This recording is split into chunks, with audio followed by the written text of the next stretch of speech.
Welcome to AB77 news. టిచ్పల్లి మండలంలో ఘనంగా 77వ గణతంత్ర దినోత్సవ వేడుకలు. ప్రభుత్వ కార్యాలయాలలో జెండా ఎగురవేసి జాతీయ గీతం పాడి శుభాకాంక్షలు తెలిపిన అధికారులు. తహసీల్దార్ కార్యాలయంలో తహసీల్దార్ సతీష్ రెడ్డి, ఎంపీడీఓ కార్యాలయంలో ఎంపీడీఓ, పోలీస్ స్టేషన్లో సిఐ వినోద్, ఎస్ఐ ఆరిఫ్ జెండా ఎగురవేసి శుభాకాంక్షలు. అదేవిధంగా గ్రామ పంచాయతీ కార్యాలయాలలో నూతనంగా ఎన్నికైన సర్పంచ్లు జాతీయ జెండా ఎగురవేసి గణతంత్ర దినోత్సవ శుభాకాంక్షలు తెలిపారు.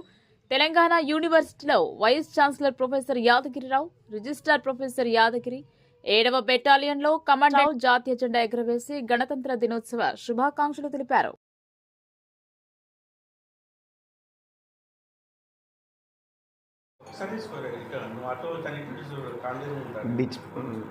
ఈరోజు 26 జనవరి సందర్భంగా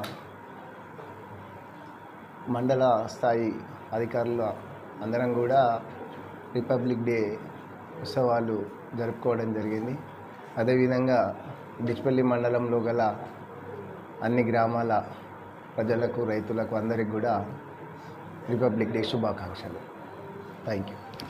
77వ గణతంత్ర దినోత్సవం సందర్భంగా టిచ్పల్లి మండలంలోని మండల ప్రజా పరిషత్ కార్యాలయం మరియు అన్ని మండల హెడ్ క్వార్టర్ కార్యాలయం లోపల గణతంత్ర పతాక ఆవిష్కరణ ఉత్సవాలు అనేటివి గణనీయంగా చేసుకోవడం జరిగింది. దీంట్లో ప్రతి డిపార్ట్మెంట్ వారు పాల్గొనడం జరిగింది.